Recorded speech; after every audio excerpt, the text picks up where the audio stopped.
If you love chilling mysteries, unsolved cases, and a touch of mom-style humor, Moms and Mysteries is the podcast you've been searching for. Hey guys, I'm Mandy. And I'm Melissa. Join us every Tuesday for Moms and Mysteries, your gateway to gripping, well-researched true crime stories.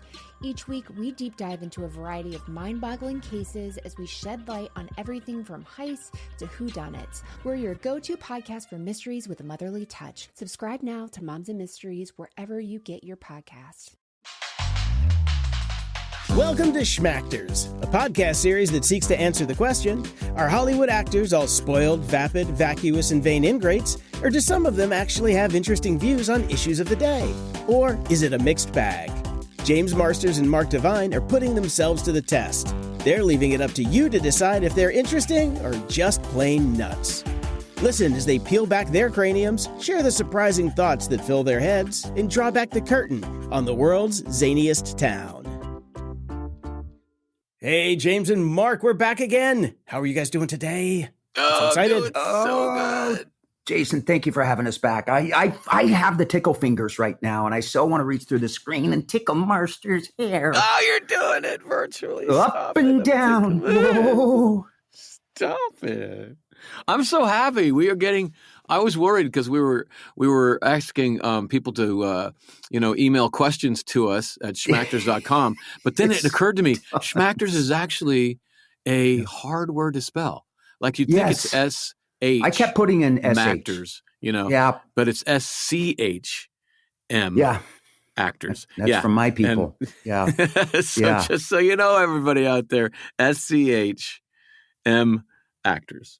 Yeah. Schmactors. S-C-H-M actors. But apparently a lot of people know how to spell better than I do because we've been getting a lot of great questions. That's why you called and asked, like, our website isn't up. And Jason said it is. And I put in S-C-H-M-A, and I'm like, it's not there. He's lying to us. And how are they? And then we were told, like, yeah, you're misspelling it. Yep. Good job dropping out of college. I just thought it took a little while for it to download because you're down south and the bits have to go from us here up north to filter down there to Georgia for you. The internet's slower down there. Yeah, it's dial up here, but you can reach out to my AOL account. I'm sorry. Yeah. But like really grateful for the feedback from everybody and the questions. That's been awesome. And love the reviews. Huge shout out to everybody and friends like I miss, from the convention, seeing you, and just like I can see, I see all of their faces smiling. Like, I don't know about you, Mark, but my fear was we were going to get feedback like, who do you think you are? You thought that's the stupidest thing I've ever heard in my life. You think that way? You're a freak, buddy. James, that's what I in thought. this day and age, do you think that we don't get that? We do. We get that feedback. Jason just knows how sensitive we are. Really? Have you ever had a bad review? You've never had a bad review, I bet, right? Me? Yeah. Oh, yeah. I've had horrible. Have the first you? play I produced and directed, horrible. I got raked over the coals. And the most painful thing was they were absolutely right. It was terrible. The first time you do anything, you're not the best at it. And I was not a great director. And I got murdered. But can you still see when you read that review? Yeah. Like you as a human being, when you were reading it, did you feel like all the adrenaline and the numbness in your brain and all of that, and then the anger, and then I think you go through like the stages of death kind of thing? Like, that's not true? You think it's true? It's not true. Denial, and then true. Acceptance, and No, I knew it was true. That was. But as an actor, have you ever? Because that's really personal to an actor that has gotten. It hurt me so bad that I couldn't. And here's the thing: on stage, they come in during previews, so you're still fleshing this thing out. Yeah. At least in my experience, you're still fleshing this thing out. You're not completely comfortable because you just got done with tech, and before you know it, you're in previews. And that's when they all come. When it's about acting, it's very personal. In fact, I get mad even if I get a good review. Then I'm mad because they liked it for the wrong reason. Yeah, that's how bad it is. So I try not to read reviews at all. But yeah, the worst one was for me as a director, and it was easier for me to take because they weren't I don't know. It's harder when I'm an actor. Yeah. I'm more vulnerable, I guess. Yeah. This one line, this Tennessee Williams play I did, and this guy was from the music scene because the theater guy wasn't able to write it. But in this play, I played the guitar, and I've already mentioned, like, I practice it constantly, and you're just supposed to do like those few strums, and then start singing. And I'd always screw it up, Yeah. Oh yeah. But on the side, this character, he got a job as a shoe salesman. And so the review was, as a guitarist, Divine is, well, he's a good shoe salesman. Oh, wow. They're so mean. That's their job, is to be mean in a funny way. That's how they make their rent. Yeah. Oh, horrible. Then I go to the director and I'm like, why didn't you tell me I sucked in this? Because I'm a good director. Before we dive into today's show, we have a new feature on the website where people can actually leave us voicemails with their own voice. No. That's great. Really? You can go to schmactors.com, and in the bottom right corner, there's a little microphone. Click on that, and if you have the technology and the know-how, you can send us a message on the internets of your voice that we can then play on the show, so I don't have to do it. Basically, I put myself out of a job, but that's fine. You lazy bastard. That's okay. Jason. You're just we have AI, Jason. We'll still give you some money. He's going to be scrolling his phone during the show. Damn. But that's brilliant. Some of these podcasts, I just go to that when it's a person's voice asking questions. There's nothing better than that Q&A. I love that. Okay, that's a good idea, Jason. Huge. Good job. Good idea, Jason. Yeah. You can take the rest of the day I'm out of here. Well, it doesn't work yet, so we're going to dive into our first question from Rico. And this was a question for James. James, what was it like playing Spike, and what were your favorite moments? Well, I in all due respect to Rico, it's a broad question. It's cool. Yeah. Mm-hmm. You'll answer it, but I don't want you to do it from rote memory. I want to go to inner depth kind of stuff, because I'm really curious as an actor for you. So answer that question about Spike for Rico. Yeah. And then I'll come in. Yeah. I don't know. I try to answer that always honestly, and there's only one honest answer to a question. So you may have heard this before. I don't have anything else really. The truth is it was both some of the most rewarding, the most fun that I've ever had. And it was also terrifying and at different times. It was one of those roles, and you know about this, Mark. There's sometimes you have a role where it takes you a while to figure out, a few days or a few weeks if it's a play, and you're kind of panicking sometimes, like, I don't know how to play this person, and it's very uncomfortable. And then something clicks. And that moment when it clicks for me is when I have this epiphany. It's the same one every time. Oh, that's just me. Oh, it's just me. And then I know that I've made the connection between my personality and the character's personality. But with Spike, it was immediate. It was like I was driving a car, and I just knew how to drive that car from the very first moment I played it. I knew, look, I'm going to have fun in this car seat. This is great. I know how to maneuver this around corners. No problem. What did you connect to immediately? Arrogance, mostly. Sensuality. This is the weird thing. The sensual pleasure of killing people. Yeah, we talked about that. That's what I was really playing at. Yeah. Yeah. And that I had to decide to allow myself to do that without guilt. That was kind of the trick before. That's where I had to get before we started filming. And I only had a few days. But once I got that, then I just released into it. And, I had minions. Oh, it was wonderful. In the beginning of Buffy, I didn't have minions later on, but in the beginning I had minions. And you order your minions about. Yeah. And you get to look so tough when you do that. Go like that. Oh, it's amazing. That was the only part. A buddy of mine finally got a gig. Yeah. And it was on your show. Yeah. And he played one of your minions. And it was into when you guys turn into vampires, like super scary faces. And for that time, I was like, man, that's pretty terrifying. You know what I mean? Like the beast faced or whatever. Yeah. And it was called vamp face, we called it. Yeah. Vamp face. And so we all gathered around to watch him in that scene. And he's like caught in a trap. He said, I feel I'm a rat. I'm a rat. They're all captured or something like that. And we got there and we're watching, and they dubbed over an English accent. It was somebody else's voice. And everybody got real quiet, Oh, God. And he got real quiet. horrible. He didn't, and like after it was done, it was just, dude, that was amazing. That was so cool. And that's when I first saw you, and I'm like, that dude, thank God he's from England because he's really good. But I'm like, well, they often dubbed the guest star vampires because, like, I had these vampire teeth that were made just for my teeth, and those were hard not to lisp in. Like your front teeth are completely different shaped, and it takes a while to figure out how to enunciate without sounding stupid. But the poor guest stars, they had a one-size-fits-all thing. So it's like they have one day on the set, they have one line or two lines, they want to do a good job, and then they slam these things in their mouth, and they're talking like this. I'm gonna get you, Buffy. This is gonna be super scary. You better wait. And you can just see their face. Yeah, you just see their face. Like, it's just so uncomfortable.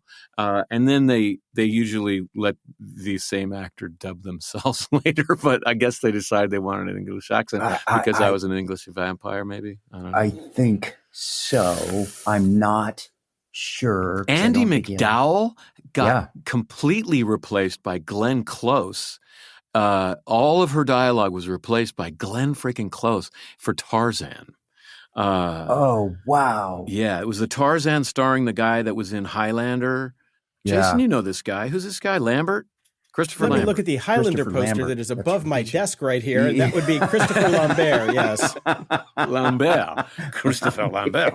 And she went on to be a very good actor. There's nothing wrong with her, but they decided they wanted Glenn Close to do it instead. Wow. That was her professional debut, and she just got raked in the press over that. So I feel for your friend for sure. I want to go back in this because I do find this fascinating, and from a personal standpoint of like that moment you got the call for this audition, where were you in your life?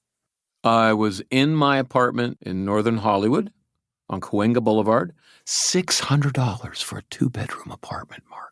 This was a while ago. That's a good deal. You can tell I'm old. This is a while ago.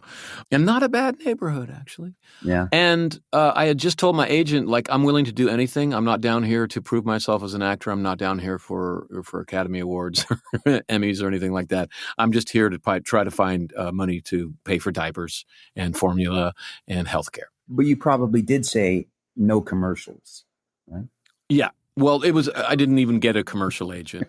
I can't do commercials, Mark. I tried in Chicago. I tried so hard. I went out on so many, and there's just something in my brain. There's like, F you, man. Yeah. I like, this is. Yeah. Oh, it's horrible. God, it's horrible. That's how I made a living. I wanted it so bad, but bite and smile. Have you ever tried that one? Dude, I sucked. You take the bite of something, and then you take it away from your face. You turn to the camera and go, "That was really good."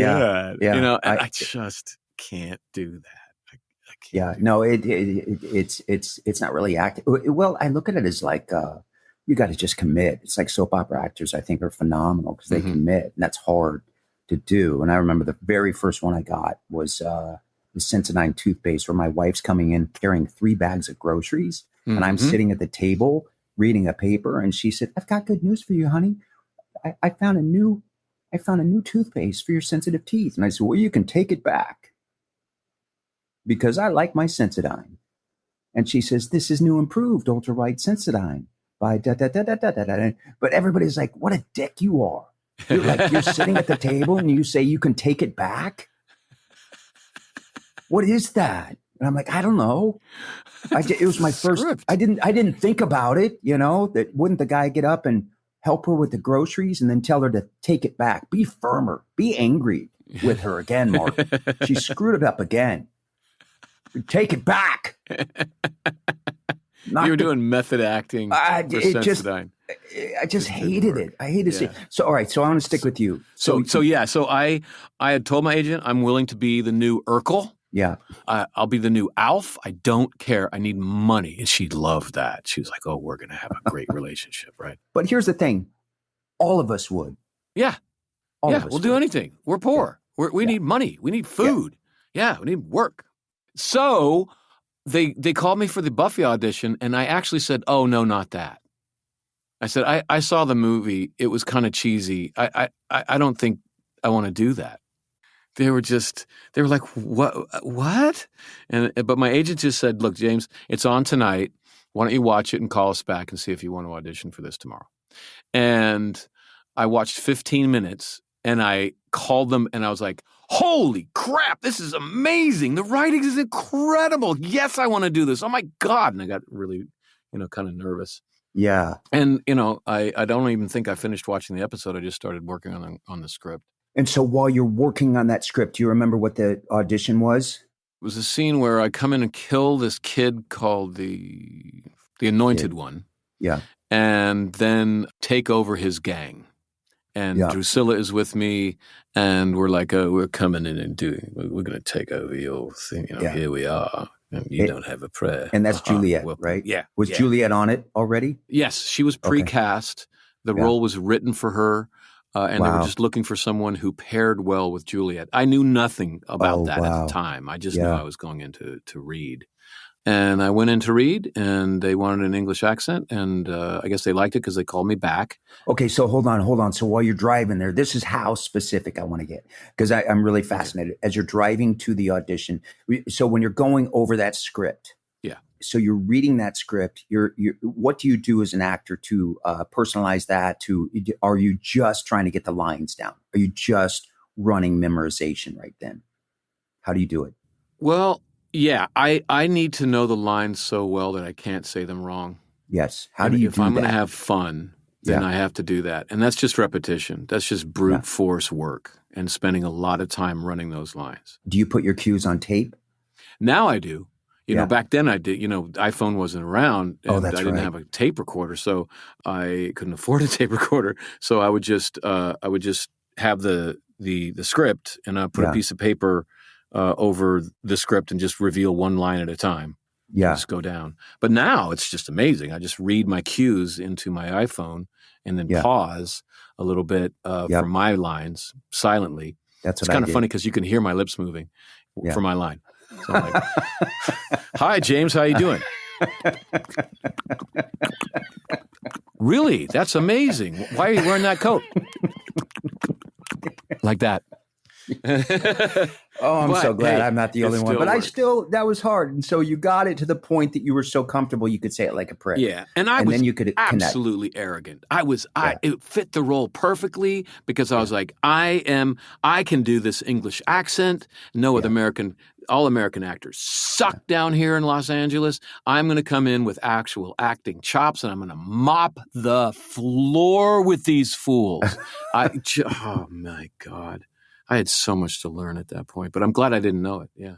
So hold on. Before that, did you go into what should I wear for this audition? I had nothing to wear. There was very little to choose from. I didn't have a whole lot of clothes, so I wore my old jeans, and then he was a punk rocker, so I just grabbed the most messed up T-shirt that I had, and I had a lot of old messed up T-shirts, but the most messed up one was this black T-shirt that I wasn't even wearing as a T-shirt anymore. It was a rag that we were using because we couldn't afford rags, so we were just using old T-shirts.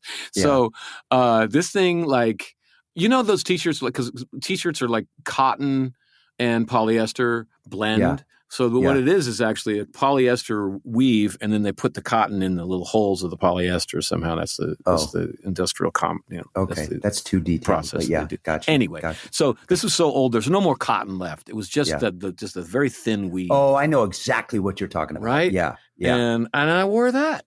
That's cool. And that's all I had. It was the most messed up one because he was a punk rocker. I thought he should look really kind of rough. So you get to the place where you're auditioning. They call your name while you're sitting in the waiting room with the other actors. Do you look at the other actors? Oh yeah. Yeah. Oh yeah. And back then I was playing the game of like, I am intimidation so relaxed, before. Right? Yeah. The way that I would intimidate them is just not be nervous. Yeah. Like, whatever. I'm just here. It's all good. Yeah. Yeah. Yeah. Oh, let's go. Cool. Do you sit or do you stand and go somewhere private? Yeah. Sit right in front of them. Just show them you're not nervous at all. Ha ha. But it's all an act because I am. This is what I hated about acting. You sit down, you see a guy that you know, and he wants to talk. And now I'm going in pretty soon. Now I need to stay in this moment. But I'm too nice to say, dude, I can't. We'll talk after. I never did that. Yeah. I'm like, cool, you bought a house and great. Actors just want to bond with each other. So bad. So bad. Just become friends. Oh my God. Okay. And yeah, I agree. I don't like to talk to other actors before an audition. No. At all. So they call your name. Mm-hmm. What do you do when you go in that door? I don't really remember the initial audition that well. I think it was pretty quick. Yeah. I think I just went in, read it, and left. There wasn't a whole lot going on. I remember the callback really well. Okay. Yeah. So for that, there were a bunch of actors called back. We were all up in the second floor near the writers' rooms, near the soundstage. And at WB? Well, we were in Santa Monica. It was an old factory. I think it was like an ice cream factory or something, but they had repurposed it for sound stages. Okay. And so... you showed me that on a Idiots episode. Yeah. Exactly. Okay.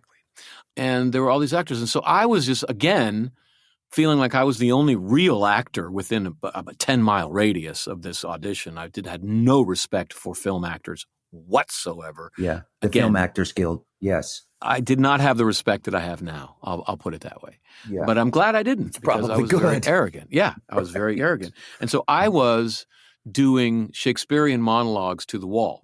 Yeah. Just to warm up my voice. Mm-hmm. Warm up my voice. And it's just ridiculous. And I thought that the other actors would see this and go, oh no, there's a real actor among us. Oh, I have no shot. And I'd make them nervous. When in fact, I didn't know that no one down in Los Angeles cares about Shakespearean actors because most Shakespearean actors can't act for film. They look cheesy. Ask Laurence Olivier. Yeah, exactly. And not every stage actor can make the crossover to film because it's an entirely different way of acting. So they just thought that I was like a psychotic. I bet like this weirdo. My God. But then I met Juliet Landau. Wait. So when did you meet Juliet? During the callback? Yeah. Okay. And they sent her out, and she was meeting with all the actors before they were reading. And we quickly discovered that we both came from theater. And she was a theater actor too. What a great person to do a scene with who's already cast. Like she's such a generous, loving, so kind person. Yeah. It is always, even today, it's always towards the other person. Yeah. Just giving out that love, that energy. She's awesome. Yeah, she was absolutely wonderful. And we bonded over theater initially. And we spoke the same language. So she sat down with every actor? I think so. Well, I mean, like I was just one of many actors, and she met me. We talked for a little bit.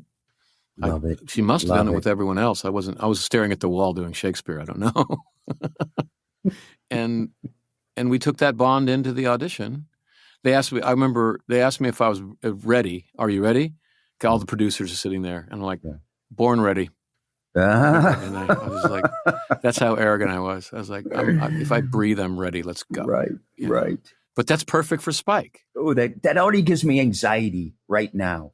Are you ready? Ready? Yeah. It's not, are you ready? Ready? Oh, yeah, whatever. Yeah, born ready. Like, buddy, bring it.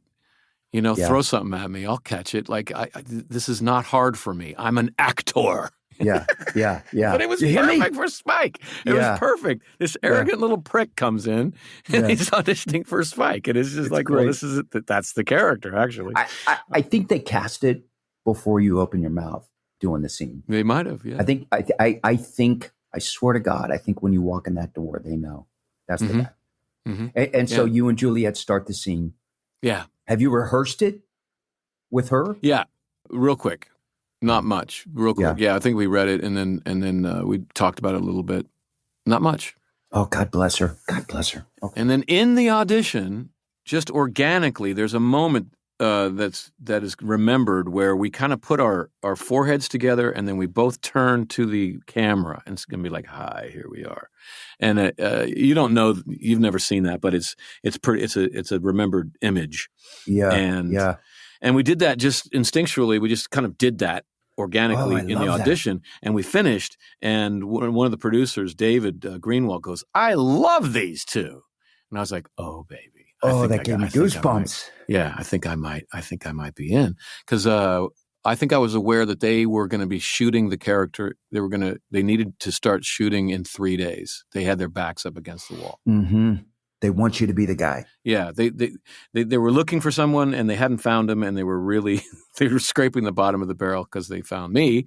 And normally I wouldn't have gotten in that good of an audition, but they were panicking. And so at that point, the combination of them having their back against the wall and then David saying that, I thought, there's a really good chance I'm going to get this role. And so did they give you direction to do it again? Was it just one time? And just they said, time. all right, and I love these two.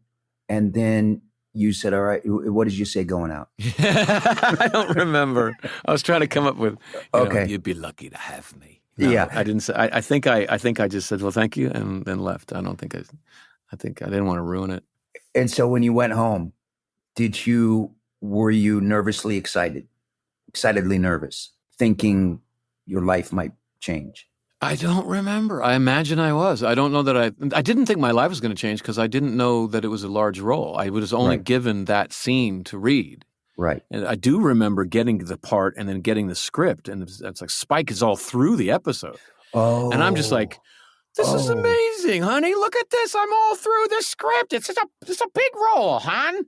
This is amazing. I thought it was just one scene. So like, my God, I get a whole script. And then I didn't even know that they were planning to have me for 5 to 10 episodes. Then when I found that out, I was like, holy honey, we're going to eat food. Wait. So your agent at the time. So when the phone call came from your agent, what did he or she say?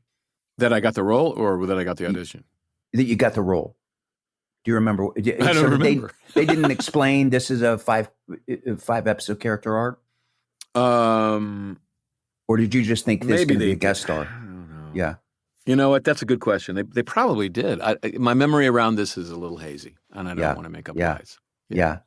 And then when did you find out that this is going to be maybe 5 episodes or more? That's all. It was all in the same few days. And I just remember it dawning on me that I'd just gotten a really good role. Yeah. That I thought it was just well written. I just thought that I enjoyed playing it. I thought it was a really good scene. Then I found out there was more, and then I found out there was more, and it started dawning on me that this was really going to be something that I could really make a mark with. Yeah. And then, because as soon as I got the role, they had me in to do makeup and hair and costume because we were going in 3 days. So I had hot-footed down to the production offices, and they put me in all these weird costumes. Man, they were trying to find the costume. I remember they had this one plastic see-through shirt that they put me in. With fierce nipples. Yes. Yeah, and I just because they were looking for punk, but they didn't really know punk very well. They were going glam, all this stuff, and it took a while just to calm it all down into the look that you see, in the show. Thank God they didn't put me out in a nipple shirt. We wouldn't be doing the podcast right now. It would kill me off. But then doing hair. They spray painted me black because they said they wanted the Sid Vicious of the Vampire set. They sprayed just to see how it looked before they did the whole deal of the dyeing and everything. Yeah, and so they took the can of spray paint. It's hair dye, but it looks like spray paint. And did it to me, and they took pictures, and they were like, their faces were like, it's not really. Doesn't really look very good. You don't look, And the head of the makeup department goes, James, I am so sorry. Black doesn't work. And there's only 2 colors. You look like Robert Goulet. Yeah. It's just horrible. So the only other thing we can try is bleached white, super bleached white. And here it begins. So this is on your first day that they're wanting to bring you in. This is the day after I found out I got the part. Oh. And they said the thing is we're going to bleach you once and it's probably going to go kind of yellow. And then we're going to have to bleach you the very next day to get it white because you're filming the next day. And that unfortunately is going to not be comfortable. Oh. Can you do that? And I thought, well, they say it hurts, but I'm only going to do it for 5 episodes. So yeah, let's do it. And so we went in and bleached it, and it hurt like a mother. Oh my God, it was horrible. And I remember my girlfriend was there, and I was trying not to cry, and I was going over in the other room, and it was just God awful. And it was the first time I'd felt that kind of pain. So it was. I just remember that being the worst. Did they get down into your scalp? Did they like rub your scalp? Well, yeah, it's got to go all the way to the roots and stuff. But my scalp wasn't very healthy. Yeah, I had kind of, I was poor. Yeah. We're all living on ramen noodles, lice, ramen noodles and a 40 I didn't have ounce. like fancy hair products and stuff. Yeah. So my scalp had little scratches and stuff in it, and whatever. Oh, and it was horrible. And then, but that was nothing compared to the second day. The second day, because it's blistering from the first one, and they bleach it again the second day, and that was worse. I remember going into, because it was at the hairdresser's house, and I was trying to find a place to hide so no one could see me whimper. And I remember going under his dining room table and curling up into a ball and just hoping no one found me. Well, I think that's enough for today. Join us next week when James just may finish Rico's question. And don't forget to head on over to schmactors.com and try our new voicemail feature. You just might be played on the show. Thanks for listening to Schmactors. Join James and Mark next time for more pointed pontification on the topics of the day. Do you have a burning question that you just can't wait to have the guys answer? Well, then head on over to schmactors.com and send it our way. If the answer won't get them canceled, we'll add it to the queue. And if you have a friend who you think would enjoy the show, use the share button in your podcast player and send it to them directly. Trust me, it'll make their day. Signing off for James and Mark, this is producer Jason. Until we meet again.